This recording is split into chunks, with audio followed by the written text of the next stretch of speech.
You are listening to Gone But Never Forgotten.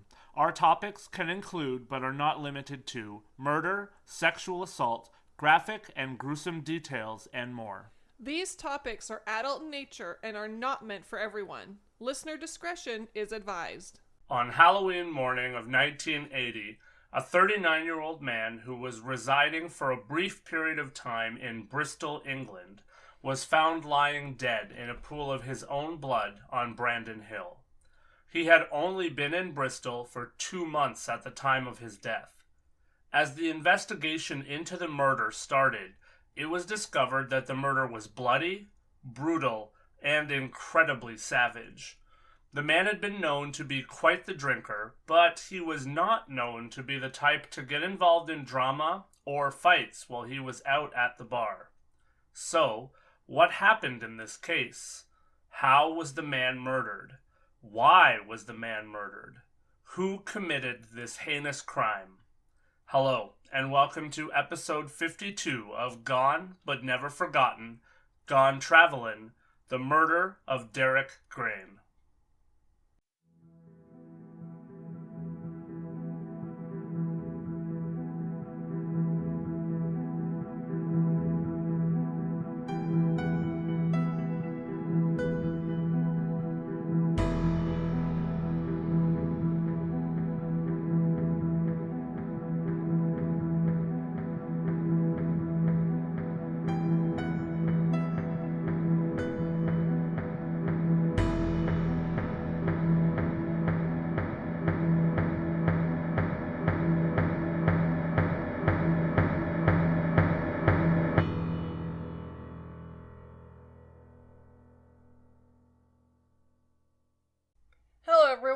And welcome back to GBNF. We continue on this week with another case, this time from abroad, of Halloween murder. In this case, though, the man who was murdered would be found in the wee hours of Halloween morning rather than on Halloween night. Yes, and first and foremost, happy Halloween to anyone that's listening to us in real time. Today is the day. We hope that you and yours are out there and celebrating the spooky season in the best ways possible. Us true crime fans certainly are not cut from the same cloth as everyone else out there, so I'm sure that there are some outstanding costumes and some creepy celebrations going on. We did want to also mention a quick apologies to our goners out there for missing a week of the podcast again. It seems that we have come down with our own version of the plague here of late. First, as we mentioned a couple of episodes ago, Lance wound up in the hospital, and then, over the past week and a bit, Lance and I both got COVID. Yes, we did. As we speak, we're still on the mend, but let me be the first to stand up and just tell you that the people that say that COVID is fake, well, or that it's just the flu, either you were lucky when you got it, or you're full of shit. This was no joke. I don't care how political that is. We here at GBNF believe in getting your vaccines and doing what you can to prevent COVID for yourself and the spread to others. But I won't preach too much. For now, what do you say, Julie, we head to Bristol and take a visit to the United Kingdom? Sounds like a date to me.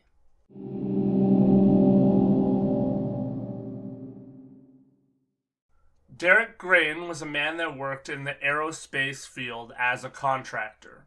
That meant that at times he would move from job to job and company to company based on who needed his work and who had work available. He was from Hertfordshire, which, for those of you who don't know, is a county in southern England. Derek had only been in Bristol for just over 2 months at the time of his murder, and he was a man who had a very distinct look about him. He had light-colored hair, but he dyed his beard black, and it stood out in a crowd to anyone that saw him. People that knew Derek would say that he kept to himself a lot, and many would use the word loner to describe him and the way that he went about his life. That, however, does not mean that Derek was not liked by the people that did know him. He was described by everyone that knew him as upbeat, positive, cheerful, and people said that he was always kind to others. I feel like I say it a lot on the show, but he sounds like a really delightful guy. And quirky. It certainly isn't every day that you see someone with a dyed beard. People also said that, much like a lot of people, Derek enjoyed drinking. Many would go on to say that perhaps Derek liked to drink too much, or that he was a heavy drinker. However, one thing that seemed common across the board with people that knew him was that he was not the kind of person, drunk or sober, to seek out fights. However, in the wee hours of October 31st, 1980, he would become a victim. Because his line of work allowed him to have shift work, he went out on the town and hit the bars and clubs on October 30th, which was a Thursday. He was working in nearby Filton, but staying in Bristol at the Unicorn Hotel. Derek's footsteps prior to his attack and murder were actually pretty easy to follow for police because of that very unique look that we talked about. He went to 2 nightclubs on the night in question. First was Vicky's, and then he went to Curves. Both of those clubs were on Park Street in Bristol, and he would leave Curves around 2 a.m., and it was presumed by everyone that saw him that night that he left the club to return to the hotel where he was staying. However, for some reason he walked in the opposite direction of the Unicorn Hotel and walked down Brandon Hill Lane. This was confusing after the fact because the way that he was walking did not lead to his hotel, and many believed that because of the landscape and large hill that he was walking up, he should have known that he was going the wrong way, whether drunk or sober. Unfortunately, as we're about to find out, there is not a lot that is known about Derek's steps after he left Curves. Everything was pieced together after the fact. Susan Isaac, who was a nurse, was walking through Brandon Hill Park in the wee hours of the morning on her way to work at St. Mary's Hospital when she found a man lying down in a pool of blood in the darkness of the park. She would quickly start to try to check on the man, but as she checked for a pulse, she realized that he did not have one. It also became very clear to her very quickly that he had been dead for quite some time already. Susan went for help, and very quickly there were police and paramedics on the scene. As the crime scene was analyzed, it became very clear to officers that Derek's death had been very brutal and incredibly savage. The murder weapon would be determined to be lying very close on the ground to Derek. Strangely, it was a traffic cone that was filled with sand. He had been beaten very severely with the traffic cone in the head. The traffic cone was heavily blood-stained.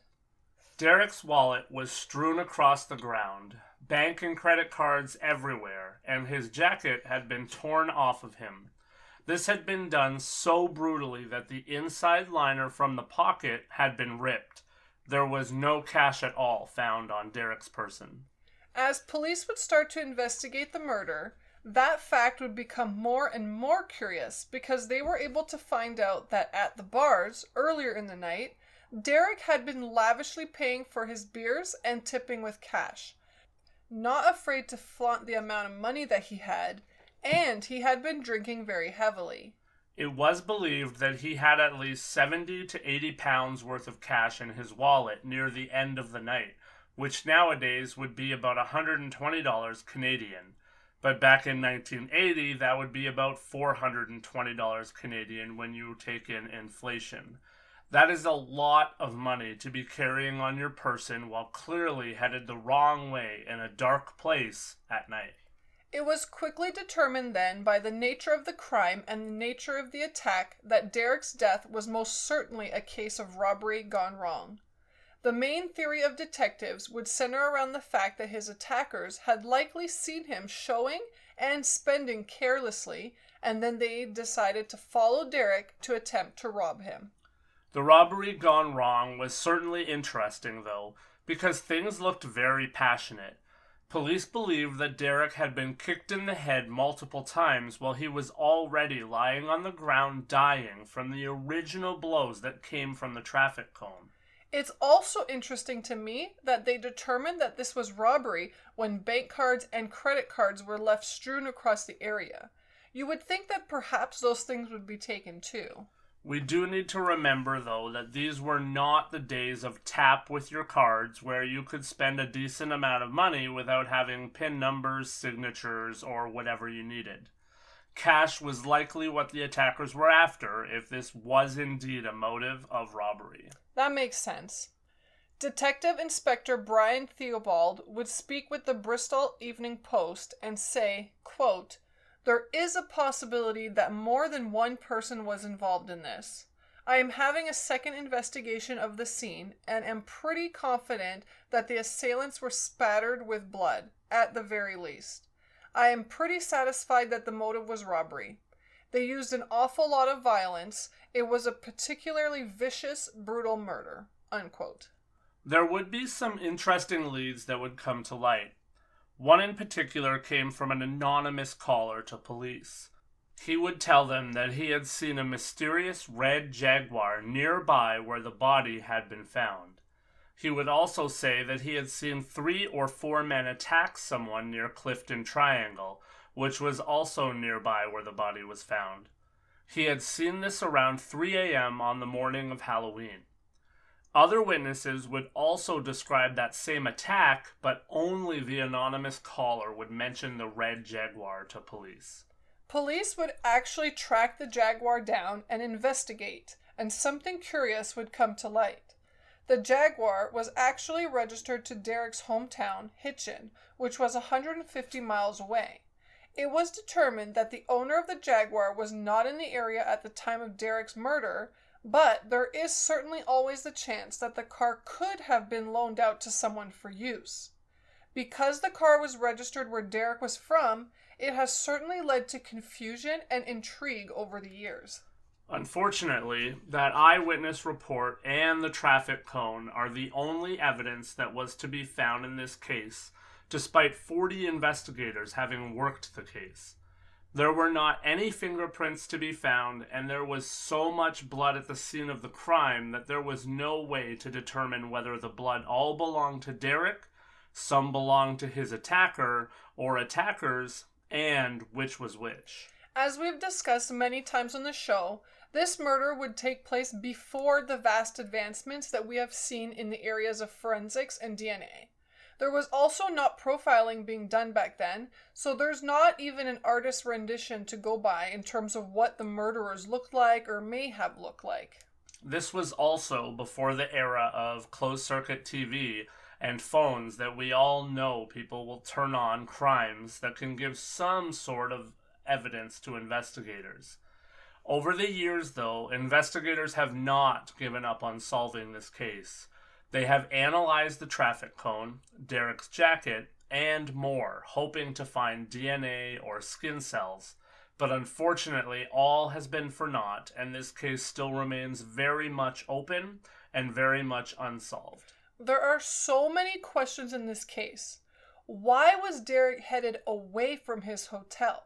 Why did a robbery turn to murder, and such a brutal one? Why did one call mention this Jaguar, and does it have any ties to this case?